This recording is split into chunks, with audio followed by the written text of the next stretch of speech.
Permission हो तो हम चालू करते हैं। मित्रों, मैं केवल इतना कहना चाह रहा हूँ कि बहुत सारी चीजें ऐसी हैं जो हम करना चाहते हैं लेकिन नहीं कर पाते हैं समय के कारण, और कई बार किसी चीजों का अभाव होता है। मेरे पास में आप सभी के लिए एक ऐसी योजना है, एक अच्छी योजना है जिसे मैं कहूँ, ताकि उसके आधार पर हम आगे बढ़ सके। मैं शुरुआत करता हूँ एलडी के सिलेबस से। पहले मैं अपना शेयर कर लेता हूँ स्क्रीन आप सभी के साथ, ताकि हम चीजों को देख के पढ़ सके।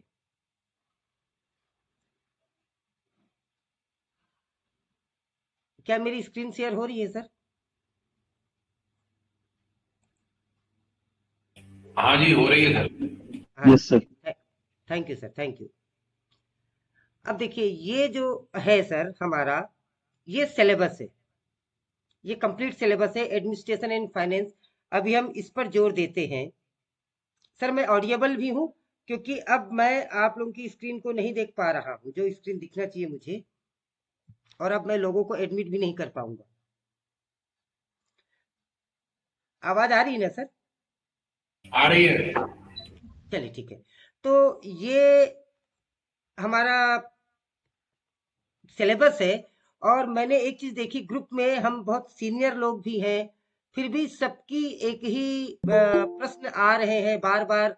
एक ही चीज लोग कह रहे हैं कि सर कट ऑफ कितना जाएगा, एससी का कितना जाएगा, एसटी का कितना जाएगा, ओबीसी का कितना जाएगा, जनरल का कितना जाएगा। भाई कट ऑफ कितना भी जाए, आप टीयर 1 यदि क्लियर कर लेते हैं तो आप टीयर 2 दे पाएंगे, नहीं कर पाते हैं नहीं दे पाएंगे, एकदम सिंपल सा है। लेकिन आपने वाइस प्रिंसिपल का फॉर्म भरा है, वाइस प्रिंसिपल की परीक्षा तो आपको देनी ही है एलडी। चलो 15 फरवरी से स्थगित हो गया है, मार्च में होगा, अप्रैल में होगा, कभी ना कभी तो होगा।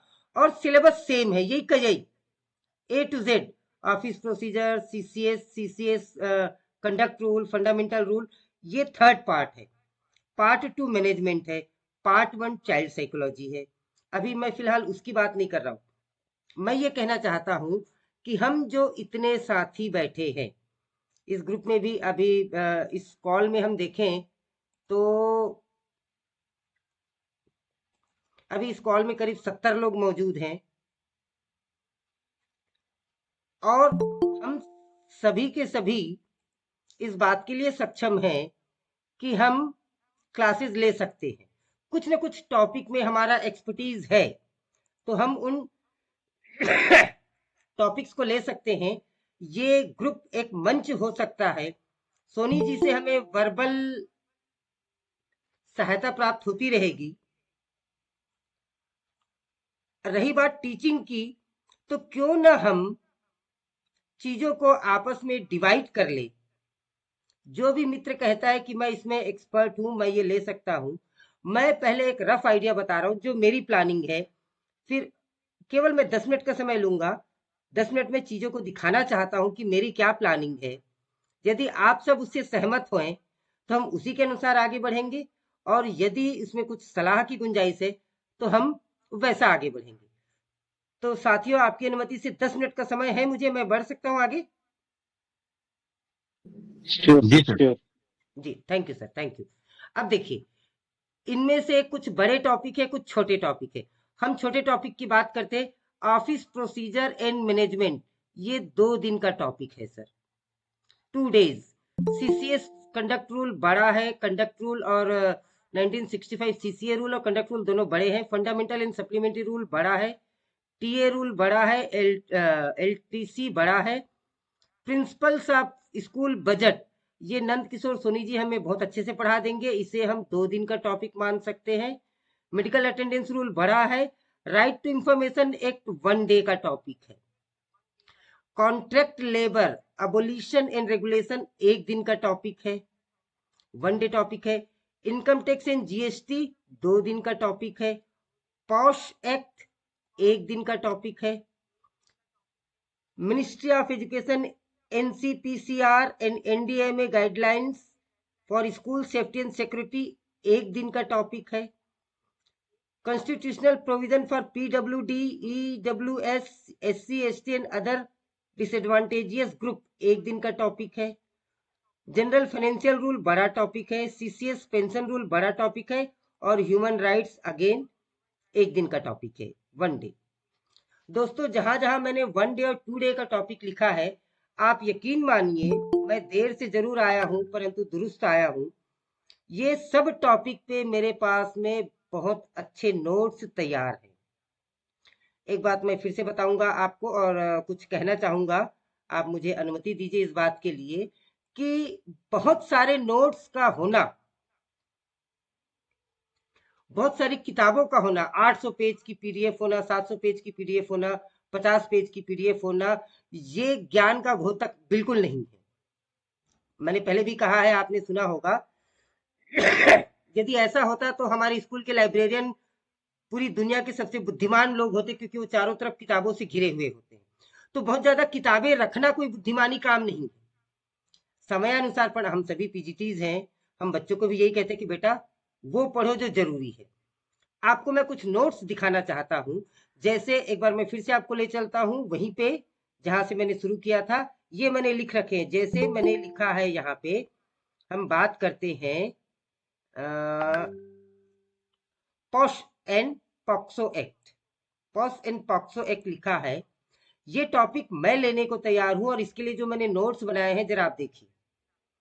ये आप देख रहे होंगे, posh and POCSO act complete guide for competitive exam, ये मैंने तैयार किया है स्वयं से। ऑब्वियसली चैट जीपीटी का उपयोग किया है, गामा का, जेमिनी का, जितने एआई होते हैं, लेकिन इसके लिए मैंने बहुत पढ़ाई की है। और उन सबको पढ़ने के बाद में इनको केवल 6 स्लाइड में मैंने सबमिट किया। अभी मैं पढ़ा नहीं रहा हूं, मैं केवल बता रहा हूं। लेजिस्लेटिव इसका पर्पस क्या है, ब्रॉड डेफिनेशन कवरेज क्या है, यूनिवर्सल वर्क प्लेस और एप्लीकेबिलिटी क्या है, फिर इंस्टीट्यूशनल इसका फ्रेमवर्क क्या होता है, टाइमलाइन क्या है, ये मैंने एक्सप्लेन किया है। एग्जाम क्रेडिट पॉइंट आपको दिख रहा होगा, वो बताने का प्रयास किया है। फिर protection of child and sexual offences, POCSO क्या है, उसको इस तरीके से स्लाइड के रूप में बताने का प्रयास किया है। आप इसे पढ़ लेंगे। फिर पनिशमेंट धाराओं सहित। अब ये केवल एक पीडीएफ नहीं है, जब इस पीडीएफ की हम बात करेंगे, ये जैसे लिखा है पेनेट्रेटिव सेक्सुअल एजॉल्ट। अब ये पेनेट्रेटिव सेक्सुअल एजॉल्ट क्या है, केवल मैं पढ़ नहीं दूंगा बल्कि इसे आपको एक एक चीज एक्सप्लेन करूंगा। अब देखिए इसमें अंतर होता है, पेनेट्रेटिव सेक्सुअल एजॉल्ट अलग चीज है, अग्रावेटेड पेनेट्रेटिव एजॉल्ट अलग है, सेक्सुअल एजॉल्ट अलग है, अग्रावेटेड सेक्सुअल एजॉल्ट अलग है, फिर सेक्सुअल हैरेसमेंट अलग है। तो ये सारी चीजें क्या है, कंप्लीट डेफिनेशन के साथ में हम पढ़ते जाएंगे। एक दिन का टाइम चाहिए, केवल 40 मिनट का समय चाहिए, और सारे एक्ट, उनके पनिशमेंट, सारी चीजें हम ऑटोमेटिकली पढ़ते जाएंगे। इस तरीके से मैंने चीजों को हाईलाइट भी कर रखा है, विशेष जो चीजें हैं उनको। और ये पीडीएफ सब आपको मैं अवेलेबल कराऊंगा।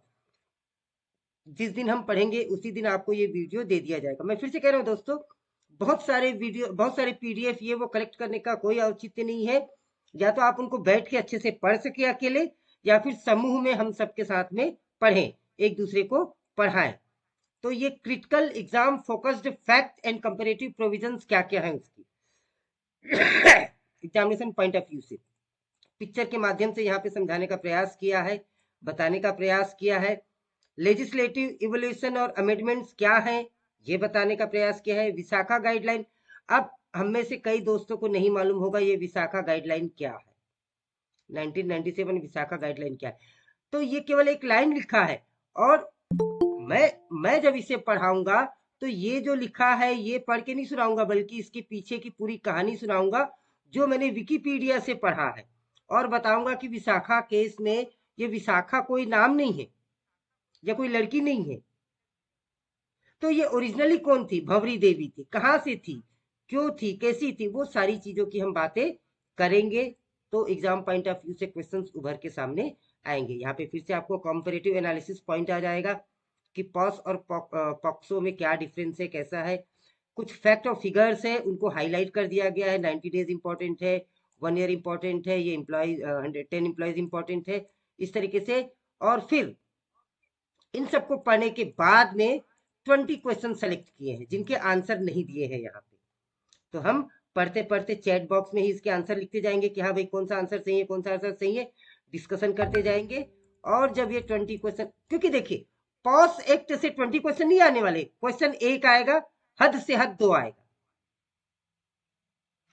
पॉक्सो से और पॉस एक्ट से 1 या 2 क्वेश्चन आएगा, तो उसके लिए हमको दिन रात भी नहीं पढ़ना है, और ऐसा भी नहीं कि बिल्कुल नहीं पढ़ना है। तो किस चीज को कितना पढ़ना है, ये हम लोगों से बेहतर कौन जानेगा। मित्रों मेरी आवाज आ रही ना? हेलो। Yes sir. हाँ। अच्छा, बिल्कुल शांति छा जाती तो डर लगता है कि ऐसा तो नहीं मैं अकेला बोल रहा हूँ और मैं आउट ही हो गया हूँ या बाकी सब आउट हो गए। चलिए, फियर ऑफ टीचर। तो ये इस तरीके से 20 क्वेश्चन है, देखिए। अब द बेस्ट पार्ट इज, जैसे क्वेश्चन नंबर 1 है, केवल एक क्वेश्चन को एक्सप्लेन करते हैं। What is the minimum number of employees required for a workplace to form an internal complaint committee ICC under POSH. अब इसका जो उत्तर दिया हुआ है पूरा एक्सप्लेनेशन के साथ दिया हुआ है, तो कोई साथी यदि ऊपर के डिटेल्स को नहीं पढ़ता है तो भी अगर इन 20 क्वेश्चंस को ही पढ़ता है तो एटलीस्ट वो डिटेल में पढ़ पाएगा कि section 4 of post act mandate that every employer of a workplace with 10 or more employees must constitute an internal complaint committee for establishment with less than 10 employees. Complaints are handled by local complaints committee at district level. अब ये प्रश्न अपने आप में, ये उत्तर अपने आप में 2 प्रश्न को कवर करता है कि 10 एम्प्लॉइज है तब तो भाई आईसीसी फॉर्म हो जाएगी, तब तो आप आईसीसी बना लेंगे। लेकिन अगर वहां वर्कर्स की संख्या 8 है, 9 है, तब क्या होगा? तब उनकी कंप्लेन को एलसीसी को भेज दिया जाएगा, लोकल कंप्लेंट कमेटी को भेज दिया जाएगा, जो डिस्ट्रिक्ट लेवल पे फॉर्म होता है और डिस्ट्रिक्ट ऑफिसर इसको तय करता है। तो मित्रों ये एक टॉपिक हो गया पॉश। वैसा ही हम दूसरे टॉपिक की बात करें, ये लिखा हुआ है MOE ministry of education NCPCR and NDMA guideline for school safety and security. मैं ये बताना चाह रहा हूं मित्रों, सब पर मैंने नोट्स तैयार कर रखे हैं, इसी तरीके से जैसे अभी दिखाया था वैसा ही आप ये देख सकते हैं। तीसरे चौथे नंबर का जो PDF है वो मैंने तैयार कर रखा है। आप जब चाहेंगे तब आप लोगों के लिए मैं प्रस्तुत कर दूंगा, आपको ये सब प्रोवाइड कर दूंगा। ये मैंने अपने लिए नहीं, आप सबके लिए बनाया, रादर आई शुड से हम सबके लिए बनाया है। और उतना ही है जितना हमें पढ़ना चाहिए, बहुत ज्यादा हमें नहीं पढ़ना है, जैसा कि मैंने क्लियर कर दिया। जेनेसिस एंड लीगल बेसिस उनका क्या है, सुप्रीम कोर्ट का डायरेक्टिव क्या है कि हमें क्यों बनाना चाहिए, कौन से लॉ के तहत हमें बोला गया है, उसकी गाइडलाइन क्या है, सपोर्टिंग डॉक्यूमेंट क्या क्या चाहिए रहता है, इंडियन कॉन्स्टिट्यूशन क्या कहता है, लीगल फ्रेमवर्क उसका क्या है, कंप्रेहेंसिव एंड सेफ्टी अप्रोच क्या, ये ब्ला ब्ला ब्ला ब्ला ब्ला। स्टेक होल्डर अकाउंटेबिलिटी किसकी होती है, स्पेसिफिक सेफ्टी डोमेन्स क्या क्या है, नॉलेज चेक। अब यहाँ पे फिर से एमसीक्यूज चालू कर देते हैं, फिर से एमसीक्यूज है। तो मित्रों ये मेरा प्लान है और इस तरीके की चीजें मैंने आप सभी के लिए, हम सभी के लिए कर रखा है। एक बहुत अच्छी बात और मैं बताऊंगा, जैसे पॉस एक्ट, कुछ साथियों ने पर्सनली मैसेज करके निवेदन किया था, चैनल पे भी कहा था कि सर ये पूरा पूरा इंग्लिश में, हमें हिंदी में समझ में आता, आप थोड़ा हिंदी बोले। तो उन्हीं साथियों के लिए जो मैंने पॉश एक्ट था, वैसे अब सब चीज का किया, पॉश का पूरा हिंदी भी अवेलेबल है। देखिए जो इंग्लिश की मैंने स्लाइड दिखाई थी, टीचर्स वेट कर रहे हैं, ज्वाइन करवा दीजिए। अब यही होता है मैडम, मैं एक्चुअली PDF में इसमें, अब मुझे स्क्रीन नहीं दिख रही है मेरी। चलिए फिर से मैं स्क्रीन पे जाता हूँ।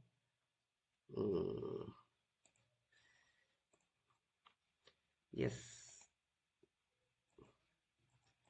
जी, एक मिनट मैडम, अभी कर देते हैं।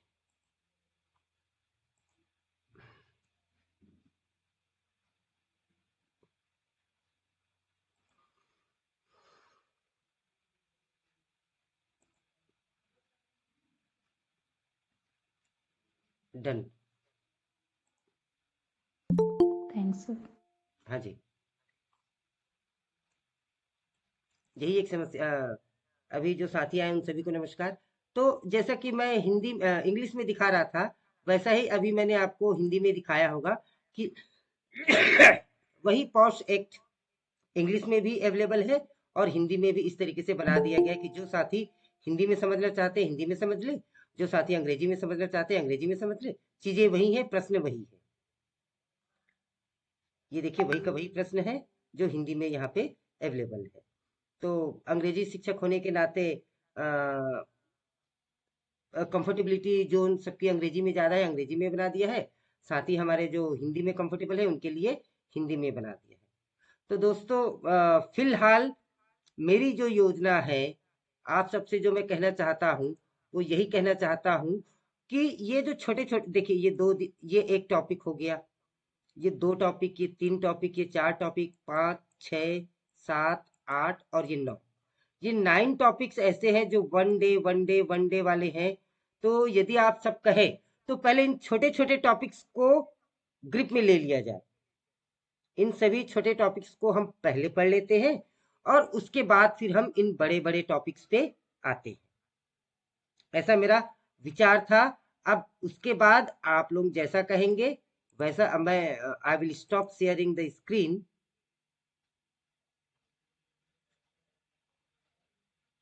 Yes, now I can even admit the people, those who are coming late also.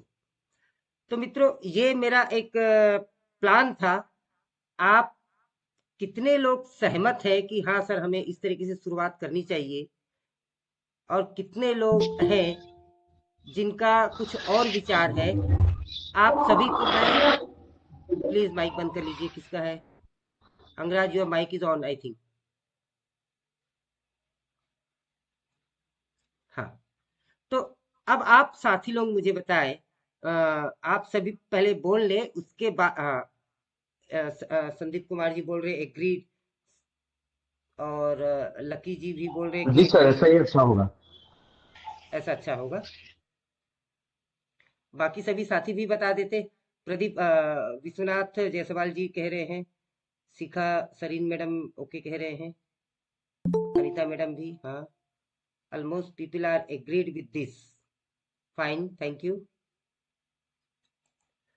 अब इससे पहले कि हम और आगे बढ़ें, कुछ चीजें और मैं आपसे बताना चाहूंगा।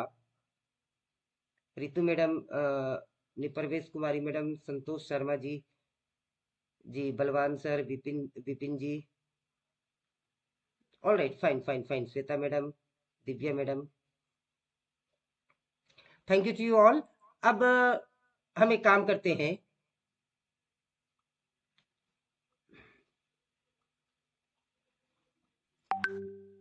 जो बड़े बड़े टॉपिक हैं उसमें लोग ऐसा सजेशन देते हैं कि हमें स्वामी हैंडबुक पढ़ना चाहिए।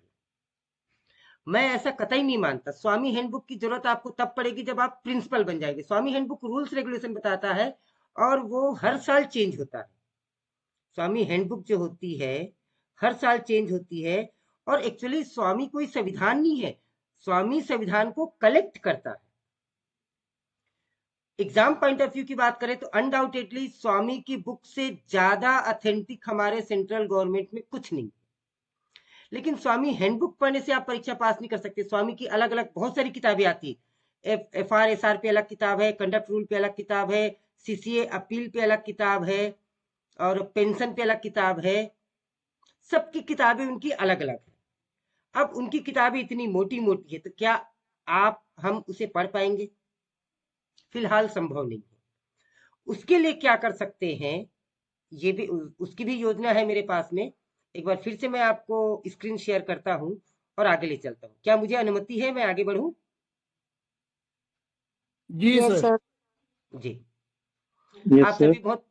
आप सभी बहुत धैर्य से सुन रहे, तो यस मुझे सर। थोड़ा मुझे थोड़ा सा डर भी लग रहा है भाई कि मतलब आप बोलते रहे, नहीं तो ना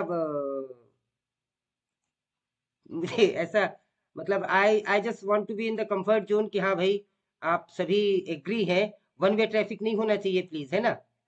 कुछ भी होगा तो please you can put on your mic any time and you can speak whatever you wish to speak। आप जब भी जो भी बोलना चाहें बिल्कुल बोल सकते हैं।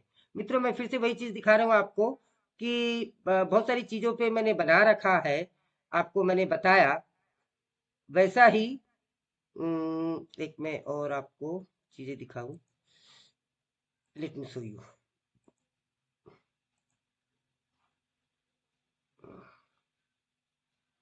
KVS।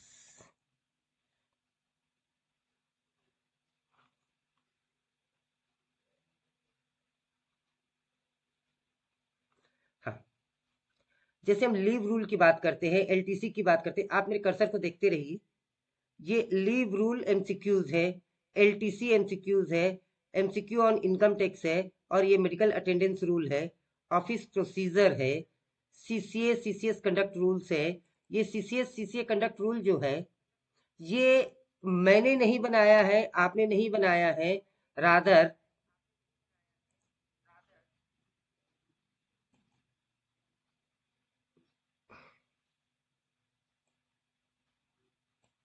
एक मिनट, ये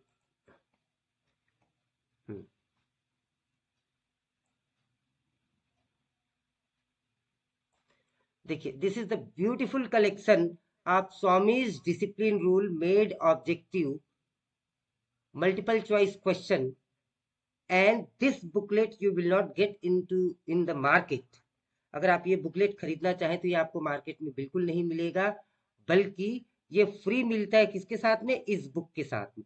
आपको ये 2 बुक खरीदनी होंगी, ये करीब दोनों बुक 800 रुपए की आएगी, तब कहीं जाके आपको ये मल्टीपल चॉइस ये डिसिप्लिन रूल्स के मेड ऑब्जेक्टिव्स मिलेंगे। आप 10 साल के नहीं, आप 15 साल के प्रिंसिपल के क्वेश्चन पेपर उठा लीजिए, असिस्टेंट कमिश्नर के क्वेश्चन पेपर उठा लीजिए, वाइस प्रिंसिपल के क्वेश्चन पेपर उठा लीजिए, और एक भी क्वेश्चन इनमें से बाहर जाता हो तो आप मुझे पर्सनली मैसेज कीजिए, ग्रुप में मैसेज कीजिए, न्यूज़पेपर पे छपवा दीजिए कि सर ये क्वेश्चन बाहर से आया था। इतनी गारंटी से यदि मैं कुछ कह रहा हूं, मतलब अच्छे खासे अध्ययन के बाद में मैं कह रहा हूं। ये सारा डिटेल दिया हुआ, इस डिटेल से हमको कोई मतलब नहीं है। और आप ये देखिए कि इस तरीके से स्वामी ने ये पूरी उनकी बुक है, जिसका PDF मैं आपको दिखा रहा हूं। यहां से उनका चालू होता है मल्टीपल चॉइस क्वेश्चन, और ये करीब 250 क्वेश्चन है। It is 250 question. Now simply reading this won't help us. केवल इसको पढ़ मात्र लेने से हमारा काम हो जाएगा, ऐसा नहीं है। So what I have done like this, the date on which CCA rule 1965 came into effect. अब इसमें समझाने जैसा कुछ नहीं, इसमें तो लर्न करने की चीज है, और सबको लर्न भी होगा कि December 1 है या जो भी आंसर है। लेकिन इस तरीके के जब क्वेश्चन आएंगे तो इस पे एक्सप्लेनेशन की आवश्यकता पड़ती है, और इस पर वीडियो में 3 साल 4 साल पहले मैं वीडियो बना चुका हूं, by the grace of God. बहुत लोगों ने वो वीडियो देखा है, अपने उन्होंने कमेंट पे विचार भी दिए हैं, लाइक डिसलाइक उनके हैं। आप इस वीडियो को देख सकते हैं, इसमें चैनल में मौजूद है, और इसे पढ़ाया गया है। एक मैराथन वीडियो है 1.5 घंटे का। जब आप देखेंगे तो उसमें इन सभी क्वेश्चंस को एक्सप्लेन भी किया गया है। तो मे बी अभी जब तक आपके पास कुछ नहीं है, इस चीज से आप पढ़ सकते हैं। इसी प्रकार से बहुत सारी चीजें ऐसी है जिसपे मैंने वीडियोस बना रखे हैं। उन सब में ऑफिस प्रोसीजर पे आपको एक वीडियो मिल जाएगा, आप चैनल पे जाके देखेंगे तो ऑफिस प्रोसीजर पे मिल जाएगा आपको। CCS कंडक्ट रूल पे पूरा वीडियो मिल जाएगा, और ये CCA रूल पे, कंडक्ट रूल पे, फंडामेंटल एंड सप्लीमेंट्री रूल पे मिल जाएगा आपको। इन 4 पे आपको कंप्लीट वीडियो मिल जाएगा। उसके साथ ही साथ में ये जो है जनरल फाइनेंशियल रूल, इस पर भी एक पूरा 250 MCQ मिल जाएंगे। कंडक्ट रूल पे भी पूरे 250 MCQ मिल जाएंगे, इस पे भी 250 MCQ मिल जाएंगे, फंडामेंटल एंड सप्लीमेंट्री रूल पे भी 250 MCQs मिल जाएंगे विथ PDF। फ्रेंड्स, ये भी एक तरीका हो सकता है आप अदर देन क्लास पढ़ाई कर सके। मैं आपसे प्रॉमिस करता हूं, जिन जिन टॉपिक्स को मैं ले सकता हूं, मैं बिल्कुल वो टॉपिक लूंगा। अब हम बात करें जो छूट गए TA रूल, मैं चाहूंगा कोई हम में से साथी मुझे बोल दे कि सर TA रूल मैं पढ़ा सकता हूं। LTC, आप में से कोई भी साथी प्लीज नोट कर ले जो मैं टॉपिक कह रहा हूं, ताकि हम अभी बाद में बात करेंगे, अभी मैं लिख नहीं पाऊंगा।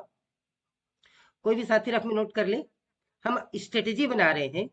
TA रूल के लिए हमें एक शिक्षक साथी चाहिए, LTC के लिए हमें एक शिक्षक साथी चाहिए, मेडिकल अटेंडेंस रूल के लिए हमें एक साथी चाहिए। ये 3 टॉपिक हो गए। उसके बाद में इनकम टैक्स एंड GST, ये हमारे कोई ना कोई साथी जो कॉमर्स बैकग्राउंड से वो भी ले सकते हैं, हालांकि मैथमेटिक्स वाले कोई भी ले सकते हैं जो भी इसमें अपने आप को जिनकी महारत हो।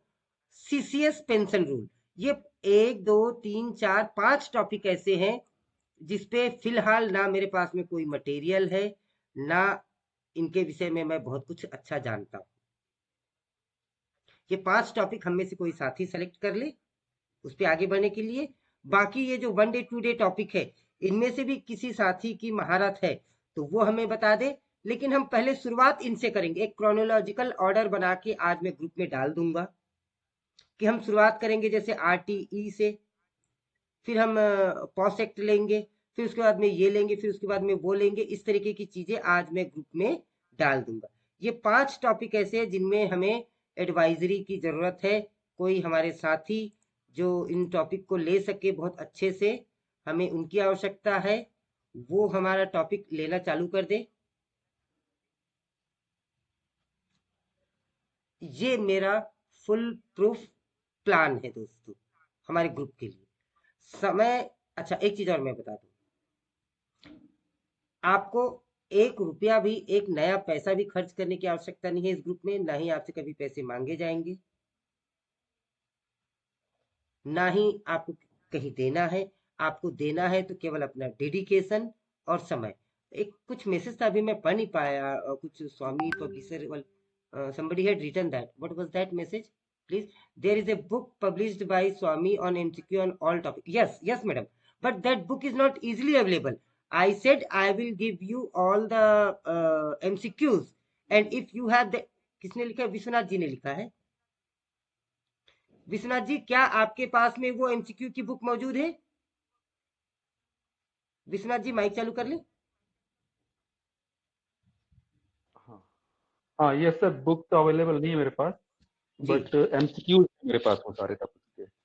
मैंने अच्छा, उसको फिर सॉल्व किया। वो अलग अलग है क्या? जैसे सीसीए के अलग और कंडक्ट रूल के अलग, मेडिकल अटेंडेंस के अलग, एलटीसी के यस अलग, सर, इस तरीके से ना? हाँ, yes that sir, is yes sir. That is with me. वही मैं आपको दिखा रहा था अभी तक, जो दिखा रहा हाँ था, है ना? हाँ तो हाँ हाँ। वही मैं कह रहा हूँ कि हमारे पास में अब इतना समय नहीं है कि हम पूरी किताब पढ़े। लेकिन जी सर, हम में से कोई साथी, जैसे कि मैं सीसीए रूल और कंडक्ट रूल के लिए तैयार हूँ, मेरी मास्टरी है उसमें, कि वो एमसीक्यू को हम लेके बैठे और प्रश्न का उत्तर नहीं बताए कि इसका उत्तर बी है कि इसका उत्तर सी है, क्यों है ये बताए। बाकी साथी क्या कहते, यदि हम चर्चा करेंगे बिल्कुल। कि इसका उत्तर सी क्यों है बाय फैक्ट एंड फिगर, तब कहीं जाके हम सब समझ पाएंगे, रूल्स और रेगुलेशन क्लियर होंगे, साथ ही साथ में हम एमसीक्यू अटेम्प्ट कर पाएंगे। वो सब कुछ मैं आपको प्रोवाइड कराऊंगा सर। यहाँ पे सभी सर मैडम को मैं बड़े आदरपूर्वक कहता हूँ कि वो सारी चीजें हम अवेलेबल कराएंगे। समय की यदि दिक्कत हो तो समय को भी बदला जा सकता है आप सभी के अनुमति से। ये समय इसलिए रखा गया था ताकि माता बहनें जो है, our female friends are there, they may be free from their household chorus and they may be free at night only। इसलिए ये समय रखा गया था, क्योंकि 6 से 7 या 7 से 8 या 8 से 9 दे मे बी बिजी, लेकिन फिर भी समय को बदला जा सकता है आप सभी की अनुमति से। Now friends, that's all from my side. Now it's open to you all, let us discuss.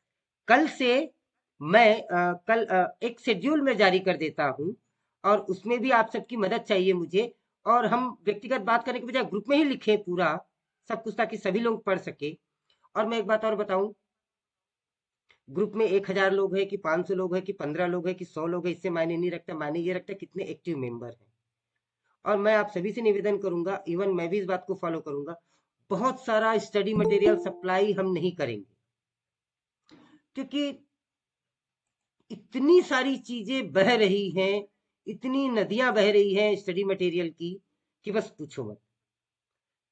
आप वही मटेरियल इसमें डालिए जो आपने खुद ने पढ़ लिया है, आपको लगता है ये यूजफुल। अब बताओ, 600 पन्ने की मैं कोई किताब डाल दूं और उसका 6 पन्ना भी मैंने नहीं पढ़ा है, तो मैं दोस्तों को क्यों कंफ्यूज करूं? वो डालने का कोई सेंस नहीं है। हाँ, एक अभी 2-3 दिन पहले श्री देव कुमार जी कोई हैं, उन्होंने ग्रुप में कुछ क्विज डाला था, जेमिनी वाला, चाइल्ड साइकोलॉजी पे 10 क्वेश्चन थे, सो इंटरेस्टिंग, बहुत ही बढ़िया था। तो उस टाइप के आपके पास में कुछ भी चीज आती है, देने दिया, जैसे आरटी पे किसी पे 10 क्वेश्चन आ गया, कोई ऑनलाइन टेस्ट टाइप का, फट से डालिए, आप भी अटेम्प्ट कीजिए, बाकी सब लोग भी बेनिफिटेड होंगे। तो इन सब चीजों को हम उसमें डालते जाए, इससे सभी लोग बेनिफिटेड होंगे, मैं ऐसा मानता हूँ। और बाकी आप सभी के सजेशंस आमंत्रित हैं, आप सभी जैसा कहेंगे हम उसी तरीके से चलते जाएंगे। साथियों, अब आप बोल सकते हैं प्लीज, आपके बोलने का मुझे इंतजार रहेगा। फिर हम श्री नंद किशोर सोनी जी को आमंत्रित कर लेंगे कि उनका मार्गदर्शन हमें प्राप्त हो। मित्रों, आपकी बारी है, प्लीज। अमित जी कुछ कह रहे हैं। Yes Amit sir, yes sir, मेरा एक ओपिनियन था ये। प्लीज गुड बताएं। Morning to good afternoon good evening everyone. Good evening sir. मेरा ओपिनियन ये था सर कि जो एनसीएफ है बहुत बड़ा डॉक्यूमेंट पड़ जा रहा है और जी। उसको लेकर के मैं बहुत डाउटफुल हूँ कि एक तो ओपन इंडेड उसके क्वेश्चंस जो डिस्क्रिप्टिव पार्ट में रहेंगे हम्म। और उसके लिए तो एक बार इधर के शुरुआत के कुछ दिनों में एक सेशन ऐसा रखा जाए कि उसके जो डिफरेंट थीम्स है ना, जो पार्ट्स हैं, पार्ट हम्म। 1 और पार्ट 5 जो क्रॉस कटिंग थीम है जी उसको जी लेकर के एक डिस्कशन हो जाए हम लोगों में, कुछ हम जी लोगों जी को जी एक ग्लिम्स मिल जाए, आइडिया मिल जाए जिसमें जी कि हम लोग और पढ़ें और इसके बाद कुछ दिनों बाद फिर से एक सेशन उस पर रखा जाए, क्योंकि वो बहुत ही मेजर हमारा गाइडिंग प्रिंसिपल है और उससे काफी कुछ हमें जो लीडरशिप मैनेजमेंट वाला भी सेक्शन है इवन हाँ उसमें हाँ, भी काफी हेल्पफुल होगा, ऐसा मैं मानता हूँ। आप बिल्कुल लोगों की बिल्कुल जैसी ठीक है राय सर। बिल्कुल बिल्कुल ठीक है सर। अभी जो मैंने टॉपिक लिया था सर, जिसपे हमने डिस्कस किया, है। जो मैंने दिखाया था आपको, वो केवल एडमिन एंड फाइनेंस वाला पार्ट था। और एनसीएफ हमारा, जी आप जो कह रहे अभी इसके बाद भी पार्ट 1 पार्ट 2 रह जाएगा हमारा। जो चाइल्ड जी साइकोलॉजी वाला पार्ट है, लर्नर वाला पार्ट है, हमने अभी उस पर चर्चा जी नहीं की है। जैसे एक दिन हमने क्लास की थी, एक दिन हमने क्लास की थी मनीष शर्मा जी की, वो सबने एंजॉय किया उस क्लास को। तो ऐसे मनीष शर्मा जी जैसे हमारे कई साइकोलॉजिस्ट इस ग्रुप में होंगे, तो मैं उनसे जी निवेदन करूंगा कि वो आगे आए, कोई भी मैडम कोई भी सर, वो आगे आए और वो कहें कि हम ये क्लास ले सकते हैं। वैसे ही एक मैनेजमेंट वाला पार्ट है, तो जो चार्ज में रहे दोस्त हैं, कुछ हमारे साथी चार्ज में भी रहे होंगे, भले कुछ समय के लिए रहे हो, लंबे समय के लिए रहे हो, 2 दिन के लिए रहे हो, 20 दिन के लिए रहे हो, तो वो भी चीजों को समझते होंगे। तो वो दे शुड कम फॉरवर्ड। मित्रों, इतना तो तय है, यदि आपने कोई टॉपिक पढ़ाया, मतलब बाकी किसी को समझ में आए नहीं आए, आपको बहुत अच्छे से समझ में आएगा, क्योंकि वो पढ़ाना केवल आधा घंटा नहीं होगा। उस आधे घंटा पढ़ाने के लिए आप कम से कम 3-4 घंटा पढ़ेंगे, हो सकता है 3-4 दिन पढ़े। तो भाई कम से कम एक टॉपिक तो आपका बहुत बढ़िया हो। तो मैं तो बल्कि सबसे कहूंगा कि सब कोई ना कोई एक एक टॉपिक ले ले। यदि आप मेरी बातों से सहमत हैं तो मुझे बताएं, मैसेज भी कर सकते हैं, हाथ उठा के बात भी कर सकते हैं। आप में से जो भी साथी कुछ कहना चाहें, अनीता जैन जी, प्रदीप वर्मा जी, संगीता मैडम, चारवी जी, आप में से कुछ भी कहना चाहें कि क्या आप इस बात से सहमत हैं कि कक्षा रोज हो और हम रोज पढ़ते रहें? क्योंकि देखो, यूट्यूब वीडियो देख देख के कोई नहीं सीखता है या कोई नहीं पढ़ता। हालांकि यूट्यूब वीडियो एक अच्छी चीज ये है कि अवेलेबल रहता है, हम जब चाहे देखना चाहें देख सकते हैं। रात के 9 बजे भी देखना चाहे तो देख सकते हैं, रात के 1 बजे भी हम देखना चाहें तो देख सकते हैं। ये उसका प्लस पॉइंट होता है। लेकिन फिर भी लाइव इंटरेक्टिव सेशन जो होता है, वो एक अलग चीज होती है। इसीलिए जितने जो वीडियोस हैं सीसीएस कंडक्ट टूल की, अभी जो मैंने बात की, मेरे वीडियो हैं, या ऑफिस प्रोसीजर के वीडियो है, जीएफआर के वीडियोस हैं, ये सब वीडियोस हैं, तो वो सब आप वीडियोस देखते रहिए यदि आपको देखने को अच्छा लगता है तो। एक चीज और, यूट्यूब में आप सर्च कीजिए, प्रदीप वर्मा जी कुछ कह रहे हैं जी, प्रदीप जी, और अमित कुमार चतुर्वेदी जी। अमित जी से तो बात हो सर गई, नमस्कार। प्रदीप जी। हाँ प्रदीप जी नमस्कार। सर नमस्कार, सभी को नमस्कार। जी सर सर। मेरा पूछना ये था कि जैसे अभी सिलेबस हम देख रहे हैं कि उसमें इनकम टैक्स है, जीएसटी है, तो सर उसमें जीएसटी यानी कितने लेवल तक में जीएसटी है? क्या उसकी फंडामेंटल बातें हैं या उसका, क्योंकि हम तो जैसे कॉमर्स बैकग्राउंड के हैं, हम उसमें जी। कॉमर्स के ट्रीटमेंट से लेकर हर चीज को बारीकी से जानते हैं, बट क्या हम्म। हमारे इस करिकुलम में, हमारे सिलेबस में उसका डेप्थनेस उसी लेवल का होगा या ऊपरी बातें होंगी? ये भी थोड़ा मुझे जानना है, क्योंकि बिना उसको जाने पहचाने अगर हम ये कह सके कि हम उसको पढ़ा सकते हैं, लेक्चर दे सकते हैं, शायद वो हो हम्म। सकता है कि फिर वो थोड़ा हार्मफुल भी हो जाए, क्योंकि जितनी जरूरत नहीं है उससे हम्म। ज्यादा उस पर हम बोल दें जो शायद काम हम्म। का ना हो। तो ये भी कुछ आइडिया हो जाता तो शायद चुनना आसान हम्म। हो जाता सर इस बात को। प्रदीप जी, बहुत बहुत अच्छी बात कही आपने। और ये बात हर यूट्यूबर समझ ले तो वो हम लोगों का टाइम खत्म नहीं करेगा। कम से कम आपने बहुत ही अच्छी बात बोली कि पढ़ाना क्या है और पढ़ना क्या है ये पता चल जाए तो रास्ते आसान हो जाए। इनकम टैक्स केवल उन्होंने एक वर्ड लिख दिया है। अब इनकम टैक्स अपने आप में एक दुनिया है। इनकम टैक्स अपने आप में एक दुनिया है जिसकी कोई सीमा नहीं है अगर हम जी पढ़ना सर, चालू जैसे करें। अभी हम इनकम टैक्स पे क्लास की हम बात करें, जी तो जैसे सर हम इनकम टैक्स पे ही बातें करें तो इनकम टैक्स में ही बताने से पहले हम स्लैब की बात करेंगे, फिर उसके बेसिक कंस्ट्रक्शन की बात करेंगे, फिर 5 टाइप ऑफ इनकम होते हैं, कुछ बेसिक कैलकुलेशन होंगे। तो ये सब कुछ चीजें हो जाती हैं कि फिर डिलेमा हमें बन जाता है कि हम कितने गहराई में उसको लेके जाएं, क्योंकि सर मैं अगले को तो इनकम टैक्स मान लीजिए ऊपरी बातें आती होंगी, लेकिन being a commerce students, commerce teacher हमको बहुत आता होगा। तो ये चीजें भी थोड़ी सी शॉर्ट आउट होंगी तो शायद सबके लिए हेल्पफुल हो सकता है। प्रदीप जी बिल्कुल अच्छी बात है। और मैं अपनी समझ से, मैं भी आप में से ही एक हूँ, अपनी समझ से बहुत अच्छी बात कहने वाला हूँ जो हो सकता है आप सबको बहुत पसंद आए। वो बात क्या है सुनिए ध्यान से कि income tax is one of the topic of many topics. बहुत सारे टॉपिक्स में से एक टॉपिक है। तो ये मान के चलिए ये बहुत छोटा टॉपिक है। इससे केवल एक प्रश्न आएगा, मैक्सिमम हो गए तो 2 प्रश्न आएगा। इससे ज्यादा प्रश्न नहीं पूछे जा सकते, 1 प्रश्न या 2 प्रश्न। अब वो पढ़ाने वाले पे डिपेंड करता है कि वो पूरे इतने बड़े महाकाव्य में से कौन सी 2 चीज निकाल के लाए जिसको बताना मेरे स्टूडेंट के लिए जरूरी है। जो ये तो बेटा पूछा ही जाएगा, ये तो आएगा ही, कम से कम इसकी नॉलेज तो आप रखो ही रखो। तो आपकी जो क्लास होगी प्रदीप जी, अगर आप बाय द वे हम ऐसा मान के चलते कि इनकम टैक्स पे आप क्लास लेने वाली हैं, तो आप इनकम टैक्स का नॉलेज तो दीजिए लोगों को कि भाई ये होता है इनकम टैक्स, ऐसे कैलकुलेट करते हैं, इसी प्रकार की इनकम होती है, ऐसा वैसा। लेकिन जो इम्फेसिस देना है, अब आपको थोड़ा सा इस पे वर्कआउट करना पड़ेगा कि कौन सी ऐसी इंपॉर्टेंट चीज हो सकती है जो वो पूछ ले। अब हालांकि ऐसा तो हम एग्जैक्टली तो बता नहीं सकते कि क्या पूछेगा, यही पता होता तो फिर सभी लोग प्रिंसिपल हो जाते, क्योंकि सबको सब आ जाता। तो ये हमको ये तो तय है, इनकम टैक्स की भयंकर डेप्थ में नहीं जाना है। अंदर 9 फेदम डीप, मतलब 99 फीट नीचे जाके मोती नहीं निकालना है हमको। लेकिन जो चीजें बहुत ज्यादा इंपॉर्टेंट है वो हमें पता होना चाहिए, ऐसा मैं मानता हूँ प्रतीक जी। सोनम मैडम कुछ कहना चाह रही है। सोनम सोनकर मैडम ने हाथ उठाया है ठीक है और सर, कुछ तो आप ना सर मेरे नाम से जीएसटी का टॉपिक लिख सकते हैं सर। अरे धन्यवाद धन्यवाद सर। अंगराज जी आप लिखते जा रहे हैं। सर अंगराज मैं कुछ कहना चाहती हूँ। जी, सोनम मैडम।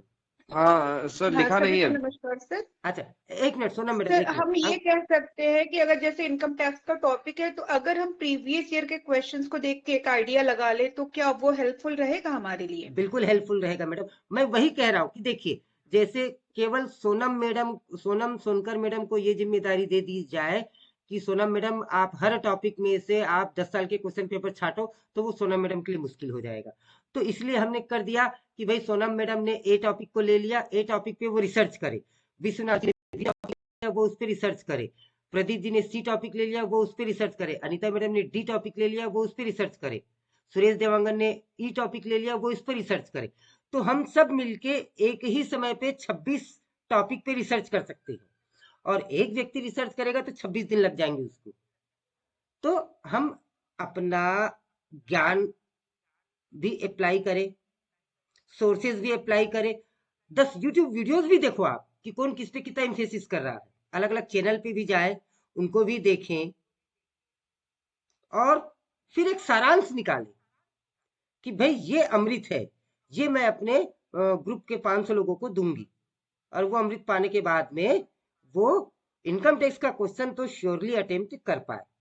जैसे मैं आपको गारंटी देता हूं, विश्वनाथ जी कह रहे हैं I will research on LTC. Excellent Vishwanath ji, well done, thank you. Angraj ji ये नोट कीजिए, विश्वनाथ जी के नाम के सामने एलटीसी लिख दीजिए। Pradeep ji you are comfortable with GST? जी सर। हाँ सोनम मैडम, मैं आपकी ही बात पे आ रहा हूँ, आपने बहुत अच्छी बात कही थी। तो ऐसे ही हम सभी साथी एक एक टॉपिक ले लेते हैं, जो एक एक 2-2 दिन के टॉपिक मैंने बताया। मैडम मैं प्रॉमिस करता हूँ आप सभी से, पॉस और पॉक्सो एक्ट पे कल मैं लाइव क्लास लेता हूँ। हालांकि मैं हर क्लास की वीडियो भी आपको भेजता रहूंगा, मेरे चैनल पे अवेलेबल। मित्रों एक चीज और मैं कहना चाहूंगा, प्लीज मुझे माफ करें। मुझे कोई शौक नहीं है कि मैं आपसे ये कहूं कि मेरे YouTube के चैनल को सब्सक्राइब करो, उसके वीडियो को लाइक करो, उस पर कमेंट करो, बिल्कुल नहीं। मेरा कोई उद्देश्य नहीं है। केंद्रीय विद्यालय संगठन अपने आप में पर्याप्त है, मेरी पहचान उसी से है, आपसे मित्रता उसी से है। चैनल केवल और केवल मुझे संतुष्टि देता है और कुछ नहीं देता है। लेकिन उस पे मैं वीडियो इसलिए डालता हूँ कि भाई आप जब चाहे तब देखना चाहे, ना केवल आप बल्कि जो भी देखना चाहे वो देखे। तो वहां पे चैनल पे चीजें मौजूद हैं, आप जब चाहे तब वहां पे जा सकते हैं, देख सकते हैं। लाइव क्लास की बात है, definitely with the same PPT with the same PDF that I have prepared, I will be taking class, that I promise you, with all your questions and queries. और सोनम मैडम, प्रदीप जी, विश्वनाथ जी, मैं promise करता हूं कि POCSO act और POS act का कोई सा भी क्वेश्चन उससे मिस नहीं जाएगा। अगर 2 क्वेश्चन आते तो आप दोनों अटेम्प्ट कर पाएंगे, 1 क्वेश्चन आते तो आप 1 क्वेश्चन अटेम्प्ट कर पाएंगे, दिस आई गारंटी। उसी कॉन्फिडेंस से आपको भी तैयार करना है और हम सबको तैयार करना है। और यदि हम सबने ऐसा तैयार कर लिया तो मान के चलिए फाइट केवल हम लोगों के बीच में है, ऑल इंडिया में हम ही लोग हैं और कोई नहीं, और ऐसा मान के चलना होगा। सर एक बात बोलना चाह रहा था। प्रदीप जी, बिल्कुल।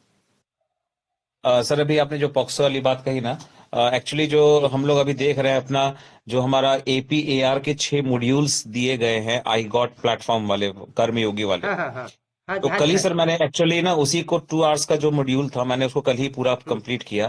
तो बस मैं ऐड ऑन करना चाहता हूँ क्योंकि आप पढ़ाने को उसमें तैयार है, आपका पढ़ाना ही सफिशिएंट है अपने आप में, स्टिल मैं उसमें अरे ऐड करना नहीं, चाहता हूँ।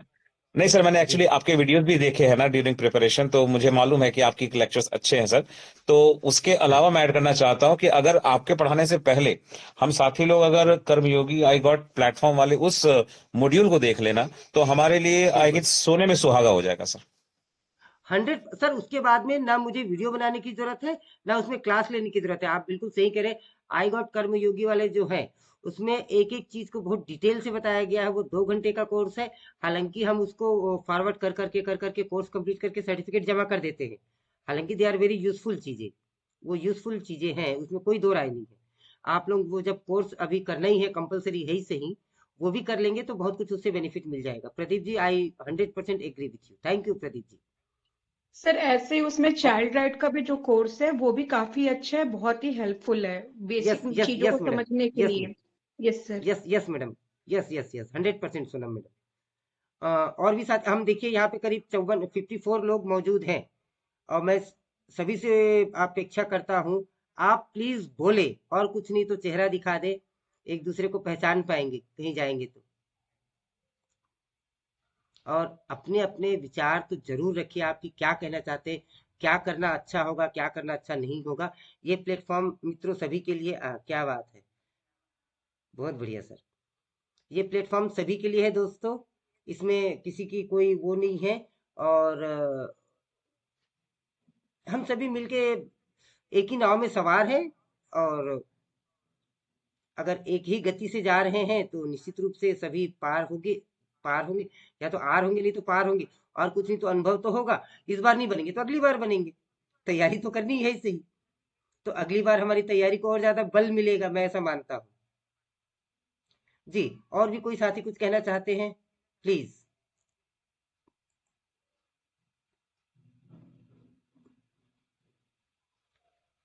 क्या बात है, ये इतना सन्नाटा क्यों है भाई?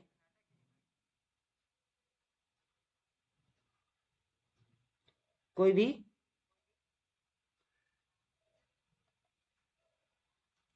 सुरेश कुमार जी, सुनीत कुमार सर,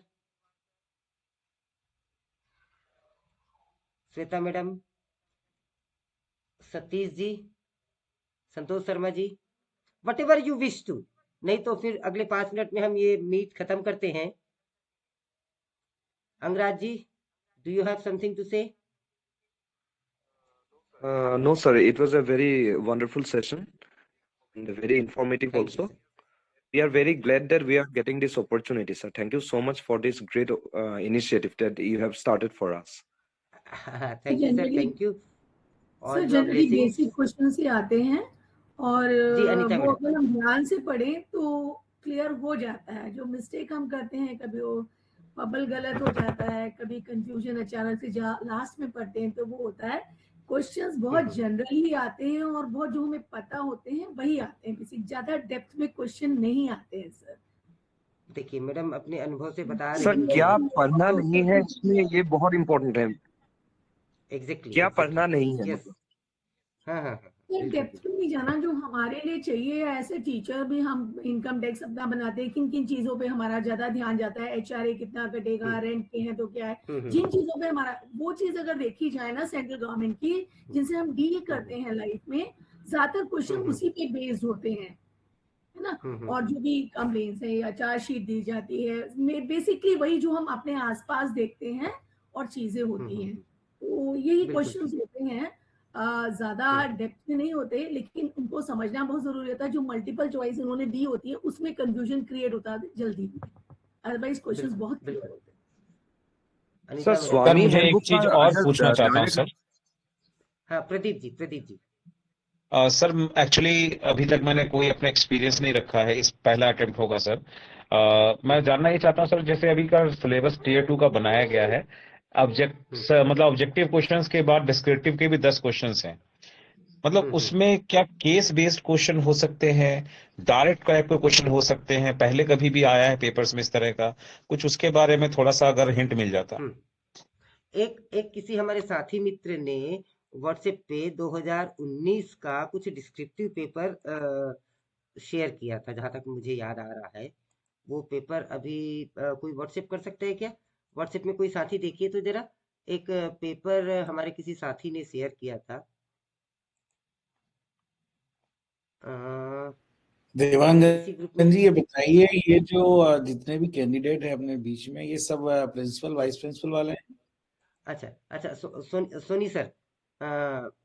सर जी सर, नंद किशोर सोनी जी प्राचार्य केंद्रीय विद्यालय हैं हमारे बीच में, पश्चिम बंगाल में सर कार्यरत हैं, आसनसोल में। और सर आपका बहुत बहुत स्वागत है सर। सर हमें बड़े धैर्य से सुन रहे हैं। और अब सर जी सर, ये सभी इनमें से कुछ साथियों ने direct recruitment principal vice principal भी भरा था, जो एलिजिबल है, 12 ईयर प्लस है।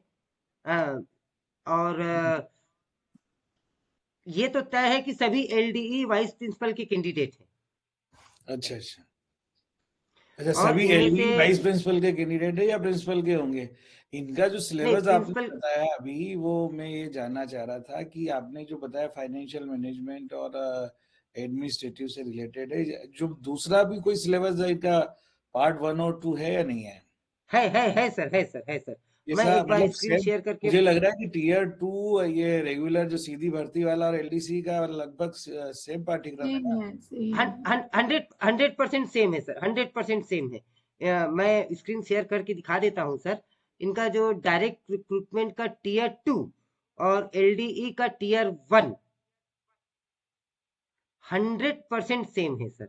इवन प्रिंसिपल वाइस प्रिंसिपल दोनों का सिलेबस बिल्कुल सेम है सर। ये मैं आपको एक बार दिखा देता हूं सर। ये देखिए डायरेक्ट रिक्रूटमेंट का भी सिलेबस है मेरे पास में। सभी साथी स्क्रीन देख पा रहे हैं? हाँ जी सर।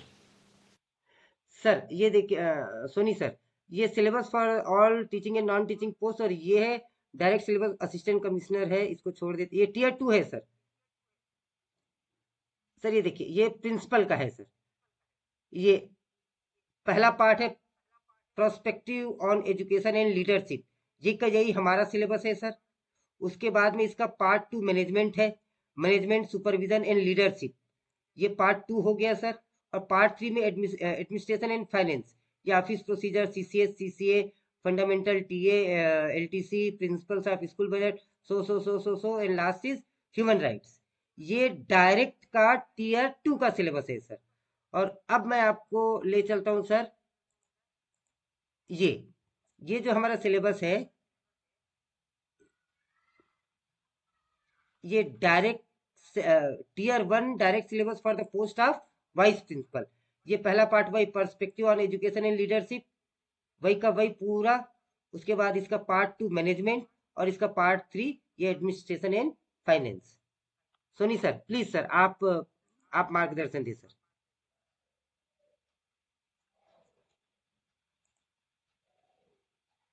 ठीक है सर, मैं बता रहा हूँ कुछ। जी देखिए ये सभी जो साथी बहुत परीक्षा, ध्यान से सुनिए।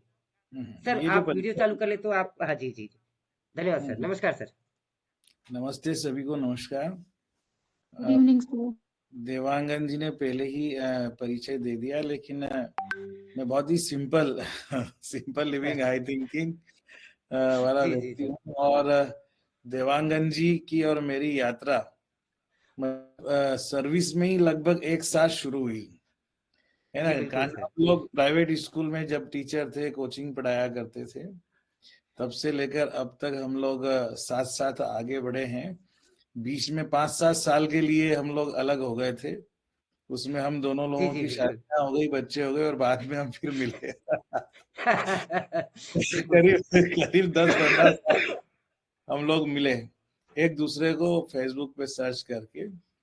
चलो ये एक अलग बात है। मैं आप लोगों को मैंने कुछ पॉइंट्स भी नोट किए थे, वो मैं आप लोगों को बताता हूँ कि हम लोगों ने जो एग्जाम दी थी, स्पेशली मैं अपना बता रहा हूँ कि जब 2002 में मैं एज ए पीजीटी आया और 2012 में जब एज ए प्रिंसिपल ज्वाइन किया, तो सेम यही एग्जामिनेशन पैटर्न था जो इस साल लागू हुआ है। Okay sir, okay. तो इसमें मैं आप लोगों को जो बता रहा हूँ, वो मैं एक जो तरीका है इन लोगों का, उस समय का जो क्वेश्चन पूछने का तरीका था, मुझे लगता है अभी भी लगभग सेम रहेगा, थोड़ा बहुत अंतर हो सकता सर है ना। सभी ये साथी चाहे तो अपने वीडियो चालू कर लीजिए, चालू कर लीजिए साथियों। बिल्कुल अच्छा रहेगा अगर ऐसा करेंगे तो ये जी जी टीयर 2 की एग्जामिनेशन जो है दोस्तों, और आप लोगों के एलडीसी में टीयर 1 की एग्जामिनेशन है। तो एलडी वाली तो एग्जामिनेशन मैक्सिमम केवी के टीचर ही दे सकते हैं, तो आप में जी से बहुत सारे केवी में होंगे, ऐसी अपेक्षा है। और जो लोग डायरेक्ट दे रहे हैं उनका भी स्वागत है। इसमें आप ये देखिए कि जो सिलेबस दिया है, पहला जो अंडरस्टैंडिंग द लर्निंग, शिक्षण टीचिंग लर्निंग प्रोसेस, ये पहले जो 4 भाग है ABCD, 4-5 ABCD और F, तो F तक जो है इनका वो है एकेडमिक्स। ये सारा का जी सारा आप लोगों ने किसी न किसी रूप में बीएड में पढ़ा है ऑलरेडी। इसमें थोड़ा सा जो अंतर आया है, वो इतना ही अंतर आया है कि नई शिक्षा नीति जो लागू हुई है, इस शिक्षा नीति के जो कुछ पार्ट है वो इसमें ऐड हो गए हैं। वो इसके आधार पर आपको उसकी स्टडी करना है। एनसीएफ 2005 और पुरानी शिक्षा नीति तक का जो काम है उस वो लिमिटेड रहेगा, बाद वाला इसमें एग्जाम में ज्यादा आएगा, इसको आप ध्यान दें। इसमें राष्ट्रीय शिक्षा नीति 2020 और आपका फाउंडेशनल स्टेज के लिए एनसीएफएस 2022 और सेकेंडरी एजुकेशन के लिए एनसीएफएससी 2023, ये जो 3 चीजें हैं, इनके साथ साथ एफएलएन जो है, ओआरएफ है, और निपुण भारत मिशन। निपुण भारत मिशन का भी करीब 600 पेज का डॉक्यूमेंट है एनसीईआरटी की वेबसाइट पर। लेकिन किसी भी चीज से घबराने की 0.01% भी जरूरत नहीं है आप लोगों को।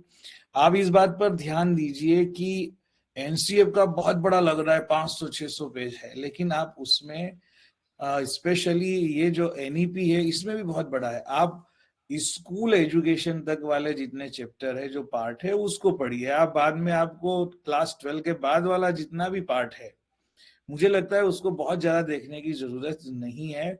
लेकिन हम लोग चूंकि स्कूल प्रिंसिपल, स्कूल टीचर के लिए, तो स्कूल एजुकेशन के जो पार्ट है उसमें एलिमेंट्री एजुकेशन से लेकर के क्लास 12 तक एजुकेशन, इसके सारे फैक्ट आपको मालूम होना चाहिए, और उन फैक्ट के पीछे पर्पस क्या है वो आपको मालूम होना चाहिए। आने वाला जो एग्जाम है, जैसे टीयर 2, तो 60 मार्क्स के इनके ऑब्जेक्टिव है और 40 मार्क्स का इनका डिस्क्रिप्टिव है। 40 मार्क्स के डिस्क्रिप्टिव में 10 क्वेश्चन रहेंगे 4 मार्क्स के, 40 नंबर के। और ये 40 नंबर के जो क्वेश्चंस है, ये आपके टोटली, मुझे जहां तक मेरा जो अंदाज है, वो सीसीटी बेस्ड होंगे, कंपेटेंसी बेस्ड होंगे, एप्लीकेशन बेस्ड होंगे, प्रैक्टिकल बेस्ड होंगे। उसमें इस तरह के क्वेश्चन पूछे जाएंगे कि जिसका आपके सिलेबस जो आपने दिया है, कनेक्शन इनडायरेक्टली उससे होगा, लेकिन कंटेंट जो आप पढ़ रहे हो या दुनिया भर में जो उपलब्ध है, उससे आपको वही कोई होगा। विशेष लाभ नहीं मिलने वाला है। जितनी भी किताबें आप पढ़ेंगे, रटेंगे, उसका कोई लाभ, वो 40 नंबर के जो क्वेश्चन होंगे 4 मार्क्स में, उसमें कोई मार्क्स नहीं होगा। जैसे वो प्रैक्टिकल कोई नॉलेज लेगा, जैसे हम लोगों ने जब प्रिंसिपल की एग्जाम दी थी तो जो क्वेश्चन पूछे थे, मैं 2-4 एग्जाम्पल आपको देता हूँ। उन्होंने डिफरेंस पूछा था कि एजुकेशन एंड नॉलेज में क्या डिफरेंस है, टू द पॉइंट आपको 4 नंबर में 100 शब्दों के अंदर बताना है। अब यहाँ पे 2 चीजें आती है, कई लोग इंफॉर्मेशन को ही नॉलेज समझ लेते हैं, ठीक है, और कई लोग फॉर्मल एजुकेशन को ही एजुकेशन समझ लेते हैं। तो यहाँ थोड़ा ज्ञान जो है वो भारतीय संस्कृति के संदर्भ में उन्होंने पूछा था। तो ये चीज है इसमें 4 लाइन के अंदर में अगर बताऊं, जब मैंने समझाया था वहां पे इस क्वेश्चन का आंसर, तो क्वेश्चन का आंसर लिखने का आपका टेक्स्ट कैसा है ना, आप किस तरह से उसको प्रेजेंट करते हैं, क्योंकि यहाँ रटने वाली पद्धति काम नहीं चलेगी। यहाँ आप अपनी बात को कैसे रखते हैं। मैंने अपनी बात स्टार्ट की थी इसमें कि शिक्षा कहलाती केवल अक्षर ज्ञान नहीं, कुछ तथ्यों का संग्रह क्यों शिक्षा कहलाए, कुछ पढ़ लिख लेना भी शिक्षा का रूप नहीं, कैसी शिक्षा व्यवहार न अगर बदल पाए, है ना। बदलाव जहां नहीं होता वह एजुकेशन नहीं होती है। शिक्षा हमारे जीवन को बदलने वाली चीज है। फिर उसमें आप दूसरे बड़ी चीजें कोट कर सकते हैं जो बहुत सारे लोगों ने की, और आप 50 शब्दों में अपनी बात पे खत्म कर दीजिए, लंबा चौड़ा निबंध लिखने की जरूरत नहीं है। हमारे समय उसमें जगह भी फिक्स थी कि उतने में ही आंसर आपको लिखना है। अब इस बार ये आंसर शीट देंगे या उसी स्थान फिक्स कर दे में यूजीसी टाइप, ये अभी इन्होंने कुछ नहीं बताया है। बहुत चतुर है, इन्होंने टीयर 1 का केवल आपको हेडिंग दिया था, अंदर क्या आएगा इन्होंने बताया नहीं, क्योंकि आप हमें हर परिस्थिति के लिए तैयार रहना है। और ये जो 60 मार्क्स के ऑब्जेक्टिव होंगे, इसमें भी इन्होंने कोई डिवाइडेशन नहीं किया है कि जितने पार्ट है सिलेबस से उसमें 10-10 नंबर का देंगे या 15 नंबर का देंगे या क्या देंगे, कुछ नहीं। ये सबको मिक्स करेंगे और किसमें कितना ज्यादा आ जाएगा वहां कंफ्यूजन होगा, है ना। ये ना सोचे कि जी सर एक हमारे किसी साथी ने 2019 का क्वेश्चन पेपर शेयर किया है सर। वो अभी 2009 का है तो मैं 2009 का सर, शायद जब आपके समय का है। हाँ, उस समय 2009 मेरे से पहले का, हाँ मेरे बाद का है, लेकिन 2012 तक ये चीजें चल रही थी जो मैं बता रहा हूँ आपको। हाँ जी जी 2012 तो तक सर वो सिलेक्शन मैं ऐसे ही होता था। जी जी अब वो तो मैं वो principal question vice paper principal यदि का आप था या पता नहीं, मैं 2012 नहीं की बैच में आया था, 2011 में वैकेंसी निकली थी और उससे नहीं ठीक पहले मैं जो निकली थी। मैं जो क्वेश्चन पेपर दे रहा हूँ सर, वो 2009 के वाइस प्रिंसिपल का डिस्क्रिप्टिव पेपर है सर। तो मैं तो शेयर इसमें करता हूँ सर, उससे उससे उससे आपका मार्गदर्शन मिल जाएगा सर उस पेपर के माध्यम से। बिल्कुल बिल्कुल बिल्कुल बता दीजिए। जी और मुझे 1-2 क्वेश्चन और याद है, मैं उनको केवल आप लोगों को बता देता हूँ। एक क्वेश्चन आया था कि भारत दुनिया का एक ऐसा देश है, ऐसा अमीर देश है, सॉरी ऐसा गरीब देश है जहां दुनिया के सबसे ज्यादा अमीर रहते हैं। उस समय हमारे देश जो अमीर में अंबानी और ये 2-3 लोग जो थे वर्ल्ड में टॉप पोजीशन पे थे। तो भारत दुनिया का एक ऐसा गरीब देश है जहां सबसे अधिक अमीर लोग रहते हैं। अब आप सोचिए इस क्वेश्चन का आंसर आप क्या लिखें। और एप्लीकेशन बेस्ड क्वेश्चन की जहां तक बात है, एक उन्होंने सोने के ऊपर पूछा था कि सोने के भाव उतरने और चढ़ने का अर्थव्यवस्था से क्या संबंध है। तो इस तरह के बहुत सारे ऐसे क्वेश्चन थे जो हम रट नहीं सकते, जो हम कहीं देख नहीं सकते।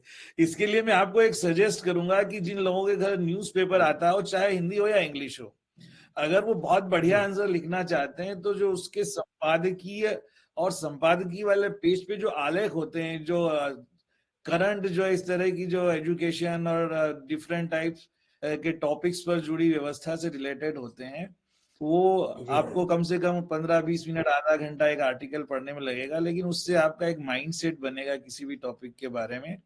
वो ज्यादा इंपॉर्टेंट है। उसमें कुछ फैक्ट भी होंगे और ट्रूथ भी होगा, आप उस फैक्ट का यूज अपने आंसर में कर सकते हैं। तो ये जो 10 नंबर, ये 4-4 नंबर के 10 क्वेश्चंस होंगे, ये क्वेश्चंस इसी टाइप के होंगे। आपने बहुत पढ़ा है लैंग्वेज, आपसे पूछ लिया जाएगा कि what is the main difference between poetry and prose, गद्य और पद्य में अंतर क्या है। अब लोग बताने लगते हैं कि गद्य में अलंकार होता है, पद्य में ये होता है, पद्य में अलंकार होता है, गद्य में नहीं होता, इसको गा सकते हैं, उसको गा नहीं सकते, इसमें छंद होते हैं, उसमें छंद नहीं होते। ये सब मल्टीप्लाई इज इक्वल टू 0। ठीक है, वहां आपको टू द पॉइंट आंसर देना है। सीधी सी बात है कि गद्य में विचारों की प्रधानता होती है और पद्य में हृदय के भावों की प्रधानता होती है। कल्पना का समावेश दोनों में होता है। एक मस्तिष्क की भाषा है और एक हृदय की भाषा है। ठीक है, तो इस तरह से आप सोच के में ऐसे अंदाज से, जैसे मैंने आपको बताया, आप ऐसे 5-10 लाइन में वो मेन चीज। अब आप बताइए, बोले तो आउट ऑफ सिलेबस है ही नहीं भाई, आप गद्य पढ़ रहे हो, कविता वगैरह सब पढ़ रहे हो, आप बात कर रहे हो जब पढ़ाने की, तो अध्यापन में तो सारी चीजें आएंगी, आपको सारा क्लास ऑब्जर्वेशन करना पड़ेगा। लेकिन बेसिक कॉन्सेप्ट अगर आपका उसमें नहीं है तो फिर आप कैसे प्रिंसिपल बनेंगे, वाइस प्रिंसिपल बनेंगे? तो इस तरह के कई क्वेश्चंस होते हैं, इनको हमें इनका सोर्स कहाँ से मिलेगा? आप अगर इस टाइप के क्वेश्चन देखना चाहें तो वो अलग अलग सब्जेक्ट से रिलेटेड हैं। और यूजीसी के जो पुराने पेपर हुआ करते थे, अभी होता है कि नहीं, क्योंकि मैंने बहुत पहले 2008-9 के बाद पेपर नहीं देखा यूजीसी का। तो यूजीसी का जो डिस्क्रिप्टिव पेपर होता है उसमें कुछ कुछ क्वेश्चन इस टाइप के आते हैं, जिससे वो आपका वो ये जानना चाहते हैं एक्चुअल में कि आप परफेक्ट कितना है, अपने आपका कॉमन सेंस कितना है, आप नेतृत्व करने वाले कितने। देखो ये पोस्ट जो है, जो इंसान को हैंडल करने वाली पोस्ट है, आपको ह्यूमन बीइंग को हैंडल करना है, नेतृत्व करना है, लीडरशिप करना है। तो लीडरशिप की क्वालिटी के लिए आपके अंदर फैक्ट और नॉलेज और इंफॉर्मेशन कितनी है, इसका मतलब महत्व उतना नहीं होता। आपका आपके अंदर का कॉमन सेंस कितना है, आप निर्णय कैसे ले सकते हैं, आपके विचार सकारात्मक है या नकारात्मक है, या आप कितना पॉजिटिव वे में स्कूल को डेवलपमेंट की और सारे ह्यूमन बीइंग को हैंडल करके आगे ले जा सकते हैं, ये वो जानना चाहेंगे। तो इस टाइप के क्वेश्चन आएंगे, आ सकते हैं 4-4 नंबर के। और ये 40 मार्क्स के क्वेश्चन ये डिसाइड करने वाले होंगे भाई कि आपका सिलेक्शन होने वाला है या नहीं होने वाला। इसमें ये 40 मार्क्स बहुत इंपॉर्टेंट होंगे टू द फैक्ट, क्योंकि इसमें वो काट के 0 भी दे सकते हैं आपने अगर उसका आंसर उस तरह से नहीं दिया। ये पेपर है क्या sir? Vice principal paper 3rd, yes, right, notes any 4।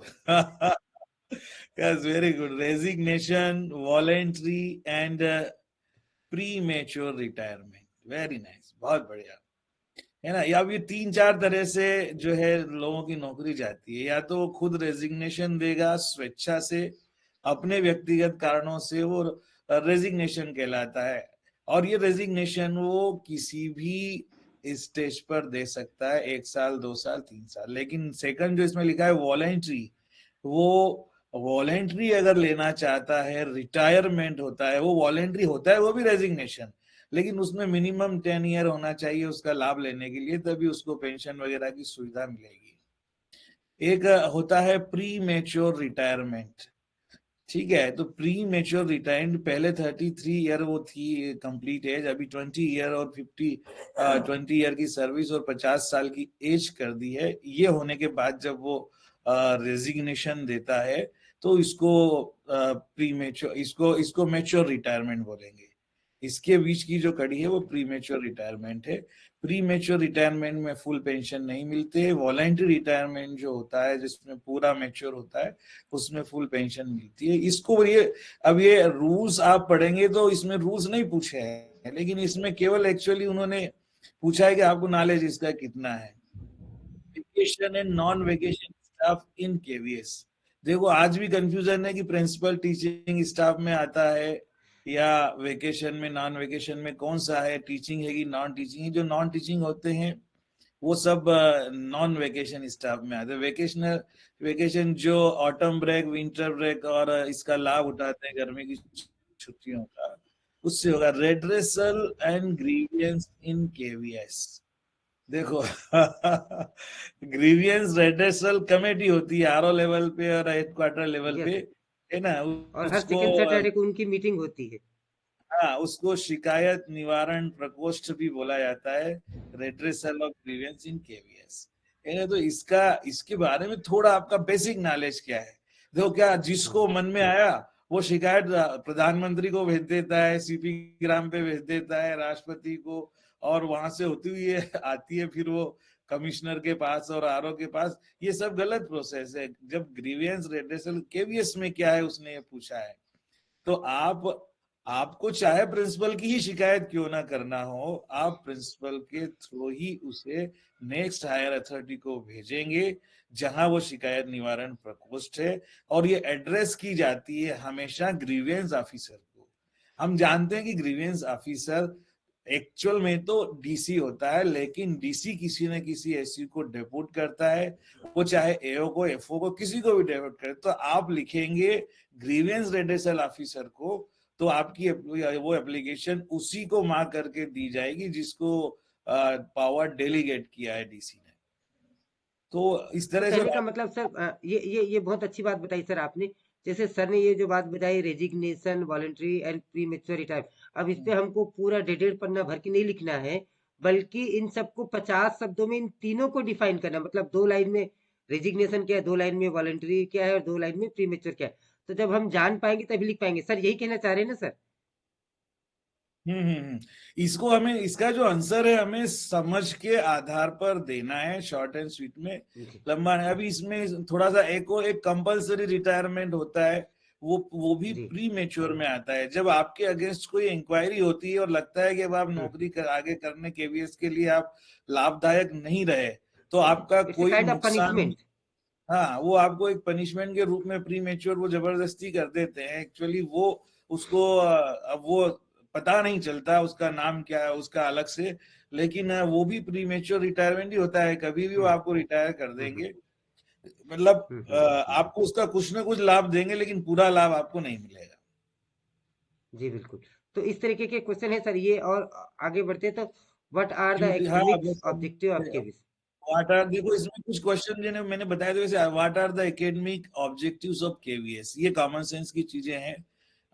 इसमें जो कई ऑब्जेक्टिव्स जो दिए हुए हैं उससे रिलेटेड हमें बात करना। आगे क्या है sir? We can, when can an employee KVS be placed under suspension, discuss administrative effects of suspension. देखो ये सारी चीजें, ये अब है ना, इसमें रूल्स, इसमें ये कई बार क्या, अब ये ऐसी चीज है कि रूल में नहीं लिखी होती है हर चीजें, लेकिन डिसाइड करते हैं हायर अथॉरिटी की किस तरह का गलत काम एम्प्लॉय ने किया है जिससे उसको सस्पेंड किया जा सकता है। ठीक है ना? अब ऐसे तो 3 चीजों में टर्मिनेशन होता है, और इनमें सस्पेंशन भी हो सकता है अगर वो बड़े लेवल की ना हो। जैसे कहते हैं ना, वेदर, वाइन और वुमेन, इन तीनों से केवीएस वाले को बचना चाहिए, है ना। वुमेन यानी चाहे वुमेन हो या जेंट्स, अपोजिट सेक्स के साथ किसी भी टाइप का मिसबिहेव है, अगर वो प्रूव हो जाता है तो आपको टर्मिनेट भी कर सकते हैं। और केवल शिकायत है, छोटी मोटी बात है, तो सस्पेंशन तो हो ही जाएगा बड़ी आसानी से।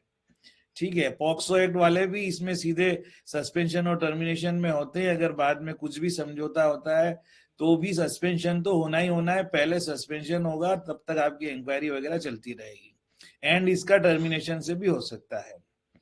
ठीक है, और दूसरा क्या वो मैंने बताया था कि वेदर नहीं, वेल्थ का मतलब पैसा। देखो, आप 100 रुपए का घोटाला करें या 1 लाख रुपए का करें, है ना, आपने अगर ये प्रूव हो गया कि आपने विलफुली केवीएस के पैसे का जानबूझकर दुरुपयोग किया है या किसी को लाभ पहुंचाने के लिए आपने किया है, चाहे वो 100 रुपए का हो या 1 लाख का हो, अगर ये प्रूव हो गया, आपकी डॉक्यूमेंटेशन में कमी है, कंप्लीट नहीं है ठीक से, और इसमें प्रोसीजर लैप्सेस हो तो चलता है, लेकिन अगर प्रूव हो गया कि आपने किया, और कहीं ना कहीं आपने देखा होगा 3,000 4,000 की रिश्वत लेते प्रिंसिपल पकड़े जाते हैं, वाइस प्रिंसिपल पकड़े जाते हैं।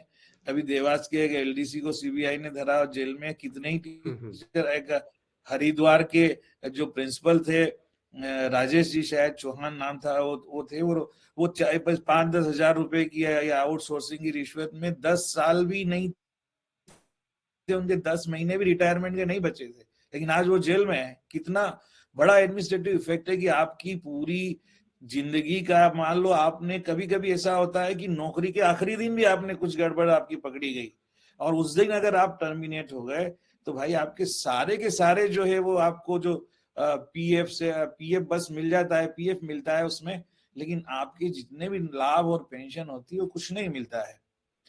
तो ये चीजें होती है, इनके एडमिनिस्ट्रेटिव इफेक्ट ये होते हैं बहुत सारे।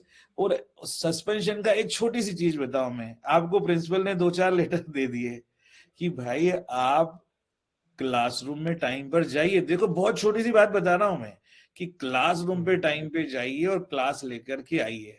हमारे कितने ही साथी ऐसे हैं जो पूरे पूरे पीरियड क्लास में नहीं जाते हैं और वो एडिक्ट है या हैबिचुअल है कि 10 मिनट से पहले तो क्लासरूम में जाएंगे ही नहीं। और 2-4 बार भी अगर प्रिंसिपल ने आपको लिखित में दिया हुआ है या कॉमनली इस पॉइंट को मंथली स्टाफ मीटिंग में भी उन्होंने इसको किया है और आपके सिग्नेचर है उसके ऊपर, और आप 15 मिनट के लिए भी अगर क्लास में नहीं गए, उसी समय किसी बच्चे ने आपस में लड़ने से एक दूसरे को मान लीजिए चोट पहुंचा दी और पेरेंट्स ने जाके मेडिकल करवा के और प्रिंसिपल को एक कंप्लेंट दे दी, इतना ही आपको सस्पेंड करने के लिए पर्याप्त है। आपको सुप्रीम कोर्ट भी नहीं बचा सकता इसमें।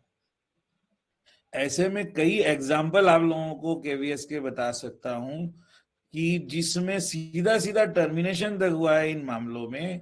कहीं कोई आपने छेड़ा नहीं छेड़ा कुछ नहीं, ये पोक्सो एक्ट वाली बात भी बहुत दूर रहती है। हमारे एक साथी थे केवी नंबर 2 या 4 ग्वालियर में, बस कुछ बच्चों से कुछ टीचर्स ने उनके मिसबिहेव के बारे में लिखवा दिया। वो पीजीटी थे और उनकी सर्विस भी 5-1 साल मुश्किल से बची होगी, लेकिन इतनी सी बात से क्या हुआ कि वो उनको पहले सस्पेंड किया और उसके बाद वो अंडर सस्पेंशन रहे कुछ दिनों तक, 3 महीने उनको अटैच कर दिया कहीं 50% सैलरी देके, और लास्ट में ये प्रूव हो गया कि इन्होंने बच्चे को जो टच किया है वो मतलब वो गलत भाव से उन्होंने टच किया है। उस समय अविनाश दीक्षित जी थे, उन्होंने उनको टर्मिनेट कर दिया। एक और सिंपल बात देखो, ये जो टीचर है उनको समझते नहीं है देवांगन जी, ये भी बात अभी आप जानते होंगे कि एकदम ध्यान नहीं आ रहा है, लेकिन सुनील श्रीवास्तव जी को तो आप जानते हैं, भोपाल रीजन के। जी जी जी जी, बहुत सुनील अच्छे से। श्रीवास्तव जी जानते हैं ना? हाँ जी जी वो जी। जो सुनील श्रीवास्तव जी जो ऐसी थे, वो प्रिंसिपल थे ग्वालियर में, केविन नंबर 4 की शायद घटना है ये। तो वो जब प्रिंसिपल थे उनके टाइम में हिंदी पीजीटी एक एग्जाम इंचार्ज थी, और ये टीचर नहीं, ये ड्यूटी लगा दी एग्जामिनेशन में तो आपस में लड़ लेते हैं। ये अनुभव वाली बात है कि अनुभव आधारित आंसर देना चाहिए इनमें।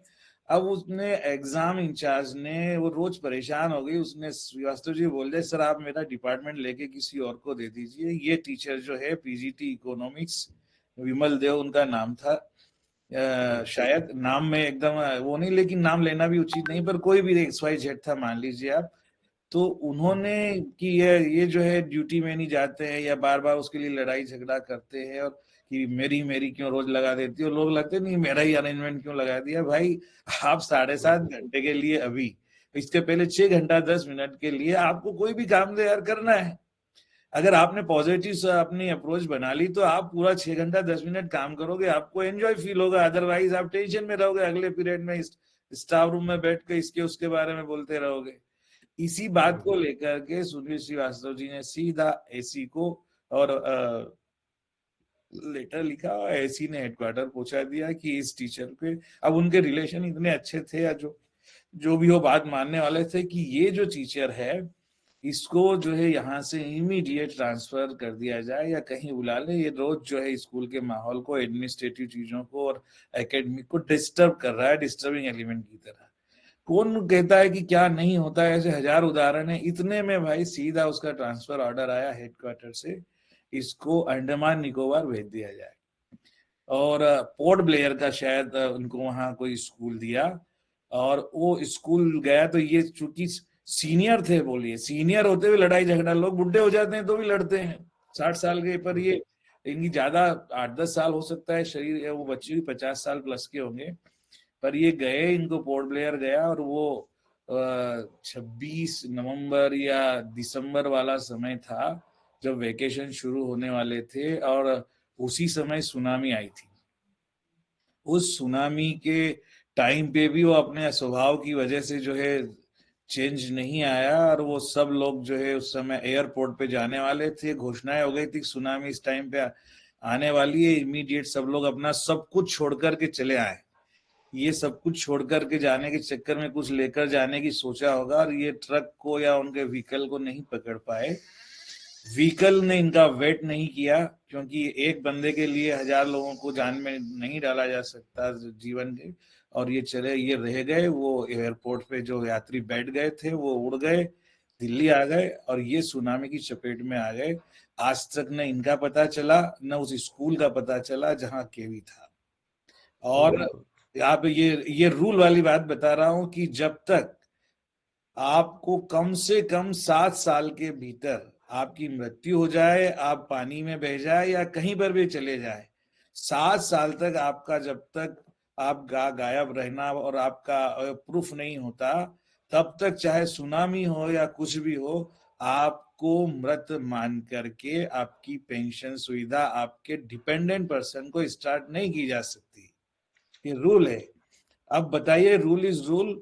ये साल भर 2 साल तक केवीएस ने जैसे तैसे पहले 4-6 महीने इनकी वाइफ को, परिवार को जो क्वार्टर दिया था उसमें रखा, उसके बाद उनको क्वार्टर खाली करना पड़ा। टीचर्स वगैरह ने उनके परिवार चलाने के लिए कुछ सहायता की होगी, और 7 साल बाद उनकी वाइफ को इनके बदले पेंशन शुरू हुई। एक छोटी सी गलती में पीरियड नहीं लूंगा, मैं ड्यूटी नहीं करूंगा। आप जानते नहीं है कि आप प्रिंसिपल बनने जा रहे हो, वाइस प्रिंसिपल बनने जा रहे हो। मतलब प्रिंसिपल जैसे जिले का कलेक्टर होता है ना, ऐसे प्रिंसिपल अपने विद्यालय का सर्वे होता है। अगर वो आपके फेवर में है तो इवन कमिश्नर भी आपको टच नहीं कर सकता। अगर वो आपके फेवर में है और आप अपने ठीक ठाक हो, तो कोई लाख आपकी बुराई या शिकायत कर ले, बहुत ज्यादा वो नहीं हो सकता। लेकिन ये चीज लोग मानते नहीं है। और हम एवरी डे एक टीचर इतनी गलतियां करता है, इतने रूल तोड़ता है सुबह से शाम तक, कॉमनली जाने में अनजाने में, कि उन पर अगर किसी को भी पकड़ ले प्रिंसिपल, तो आप सस्पेंड हो सकते हैं, टर्मिनेट हो सकते हैं। आपको पता ही नहीं है कि आपने क्या गलतियां की है।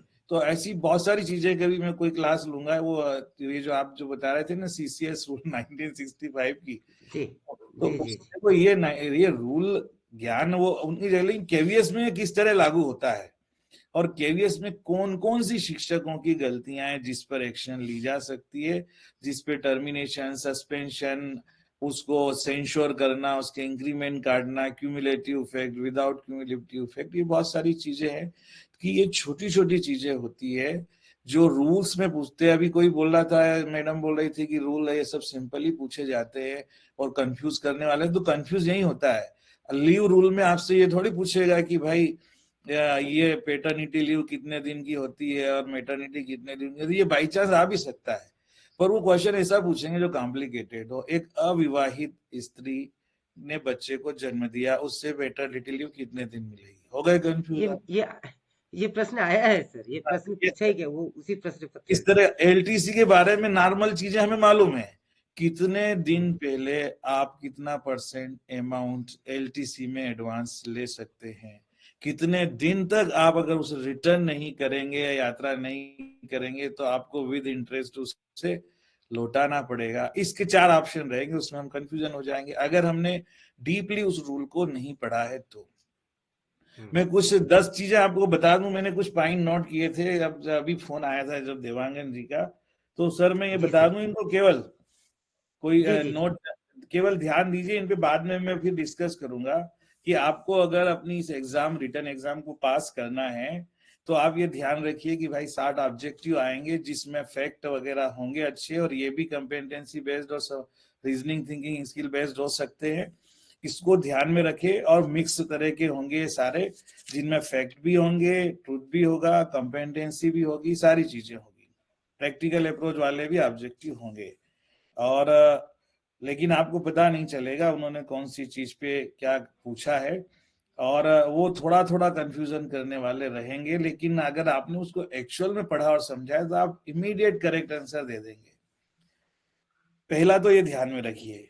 दूसरे आप ये देखिए कि इसमें कुछ इस तरह के जो अदर स्टेट की एग्जामिनेशन है, जो भी इस तरह के वो क्वेश्चन ऐड करते हैं, अभी अभी लेटेस्ट 2-4 साल में आफ्टर 2020, जैसे राजस्थान गवर्नमेंट है, GSSS भी है, और ये PSC UPSC दूसरी एग्जामिनेशन के जो इस तरह के क्वेश्चंस है एडमिनिस्ट्रेशन लेवल के, तो वो जो उन्होंने पूछा है, अगर आपके पास वो है या पुराने हमारे KVS के क्वेश्चन है, वो वाले जो 2012 से पहले वाले हैं, तो मिल जाएंगे। हो सकता है कहीं RTI में मांगे तो मिल जाए, जहां से भी मिले तो उसको अगर हम देखेंगे तो हमारी तैयारी हमारा एक आउटलाइन बन जाएगी, भाई इस तरह के क्वेश्चन आएंगे, हमें इस तरह के कुछ क्वेश्चन तो मिल ही गए और हम खुद भी उस तरह के क्वेश्चन बनाएं।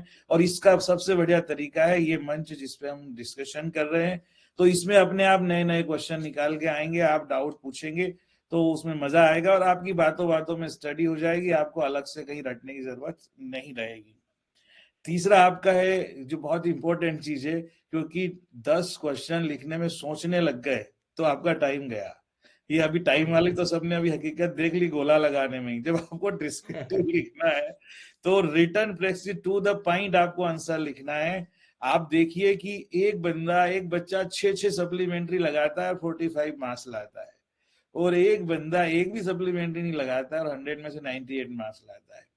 तो ये आपको छोटे लेवल पे डिस्कशन देखना है तो CBSE की वेबसाइट पे जो टॉपर्स के वो रखे पड़े हुए हैं आंसर, उसको आप देख सकते हैं, और किसी दूसरी वेबसाइट पर एग्जाम के ऐसे टॉपर्स के आंसर शीट है तो उसको देख के आप अंदाज लगा सकते हैं कि एक्चुअल में टू द फैक्ट हमें आंसर कैसे लिखना है, यानी गागर में सागर भरने वाले आपके आंसर होना चाहिए।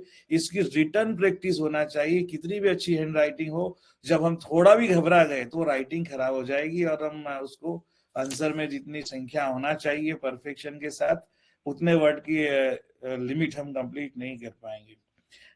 चौथा एक पॉइंट जो मैं बताना चाह रहा था कि आप ये ध्यान में रखिए कि आपके जो क्रिटिकल थिंकिंग से रिलेटेड, रीजनिंग थिंकिंग स्किल से related, competency based, practical approach, application based ये क्वेश्चन आएंगे। इस तरह के क्वेश्चन जहां से भी जैसे भी मिले किसी भी कोर्सेज से, उसको आप देखिए, उस पर थोड़ा ज्यादा ध्यान दीजिए।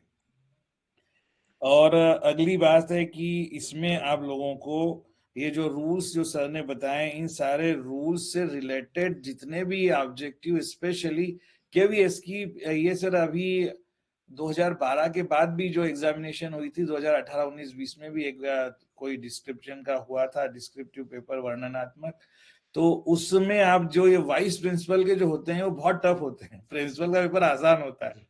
मैं वाइस प्रिंसिपल में 2 बार फेल हो चुका हूँ 2-2 नंबर से, और उसी साल प्रिंसिपल में मैं बहुत अच्छे मार्क्स लेके निकला हूँ।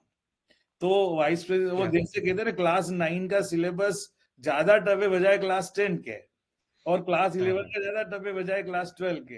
तो यही वाइस प्रिंसिपल का है, तो वाइस प्रिंसिपल से ज्यादा अपेक्षा रहती है इसको। तो इसलिए थोड़ा सा आप स्टडी में ज्यादा ध्यान दें। हो सकता है आप वाइस प्रिंसिपल ना बने पर प्रिंसिपल बनना ज्यादा आसान है, जो मेरा है ना। जी। और मेरी ये इच्छा अधूरी रह गई वाइस प्रिंसिपल बनने की, क्योंकि वो एक अनुभव एक सीढ़ी पार करके आते तो और मजा अलग आता। ठीक है, तो आप सर आप बहुत जल्द इनकी करेंगे, और ग्रुप डिस्कशन का मैंने बताया ये गूगल मीट। इसके साथ साथ जैसे आज एक बहुत बढ़िया बात हुई कि एक ने GST के लिए टॉपिक लिया, एक ने दूसरे चीज के लिए, ऐसे अगर हम सब टॉपिक बांटकर ग्रुप डिस्कशन करेंगे और अपने अपने सब्जेक्ट के जो एक्सपर्ट है वो अगर आएंगे इस मामले में, तो इससे बढ़िया और कोई तैयारी तो हो नहीं सकती है, किसी की बेस्ट तैयारी नहीं होगी। ये पॉइंट मैंने पहले से ही लिखा हुआ था, लेकिन ये हमारे बातों ही बातों में वो चीजें निकल आई। और ये इसके साथ साथ हमें चूंकि NCF की, NEP की स्टडी तो करना पड़ेगी। मैंने जो निपुण भारत मिशन बताया, FLN, ORF, ये परख और सफलता और उड़ान और 50 मनोदर्पण, ये सारी चीजें जो है, इनका मूल चीजें जो है ये हम थोड़ा सा बात करेंगे, समझेंगे प्रैक्टिकली क्या होता है। प्रेरणा करके ये है इनका जो चल रहा है, जिसमें बच्चे नेशनल लेवल तक सिलेक्ट होते हैं। अभी एक नया इन्होंने PM श्री में शुरू किया हैकाथॉन।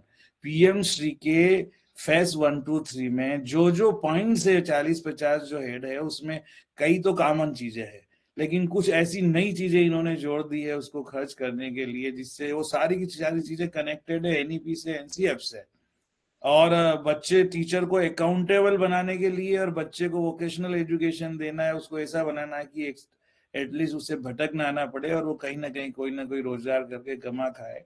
तो इस तरह की बहुत सारी जो ये 8-10 मैंने योजनाएं बताई, इनकी थोड़ी सी स्टडी करने से और परफेक्शन हमारे काम में आ जाएगा, क्योंकि कहीं ना कहीं ये उस सिलेबस से डायरेक्टली नहीं है लेकिन इनडायरेक्टली ये चीजें जुड़ी हुई है।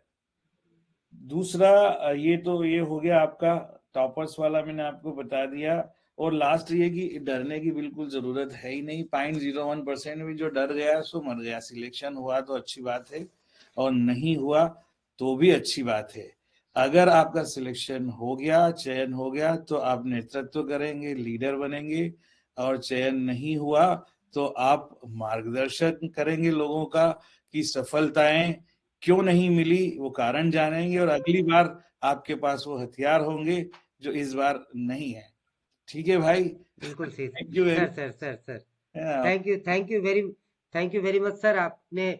और मित्रों, अब बस 2 मिनट में मीटिंग खत्म करते हैं। मैं इतना बता दूं, सोनी जी अभी आपको बहुत स्वस्थ दिख रहे हैं, परंतु वो कितने अस्वस्थ है ये मैं जानता हूँ। आप केवल उनका ऊपर का हिस्सा देख पा रहे हैं, नीचे लिगामेंट फ्रैक्चर है। सोनी जी चल नहीं पा रहे हैं। उन्होंने 2 महीने के लिए छुट्टी अप्लाई की थी, वो उनकी इसलिए कैंसिल हो गई क्योंकि बोले आप स्कूल में नहीं रहेंगे तो स्कूल का क्या होगा। इस तरीके की कई बातें उनकी डिप्टी कमिश्नर सर से बात हुई। और सर स्कूल भी जा रहे हैं और हमें भी रात के 10 बजे तक पढ़ा रहे। सैल्यूट सर, और थैंक यू वेरी मच आपको पूरे समूह की ओर से। और दोस्तों, इसी के साथ में आज की मीटिंग खत्म करते। 1 मिनट का और समय लेते। आप में से कोई कुछ कहना चाहते हैं तो प्लीज स्वागत है। सर को हम थैंक यू कह सकते हैं। और फिर सर आपका मार्गदर्शन हमेशा मिलता रहे, यही आप इच्छा है। धन्यवाद तो इन सभी को सर, इन्होंने इतने लंबे समय तक मुझे सुना। हाँ बिल्कुल सर ये जी नहीं सर, समय हो गया था। काफी समय तक मैं बोलता रहा और आपको पेशेंटली सभी लोग सुन रहे हैं, क्योंकि वो बात सुनने की थी सर। वास्तव में बहुत बहुत धन्यवाद सर। तो मित्रों, मीटिंग खत्म करते हैं सर। ठीक है, ओके बिल्कुल sir. Sir, good night. Okay, thank you very much. Thank you sir. Thank you so much. Thank you sir. Thank you good very night, much sir. Good night everyone. Good night sir, good night, good night. Thank you, sir. See you in the next meeting. Okay sir, okay, bye, take care.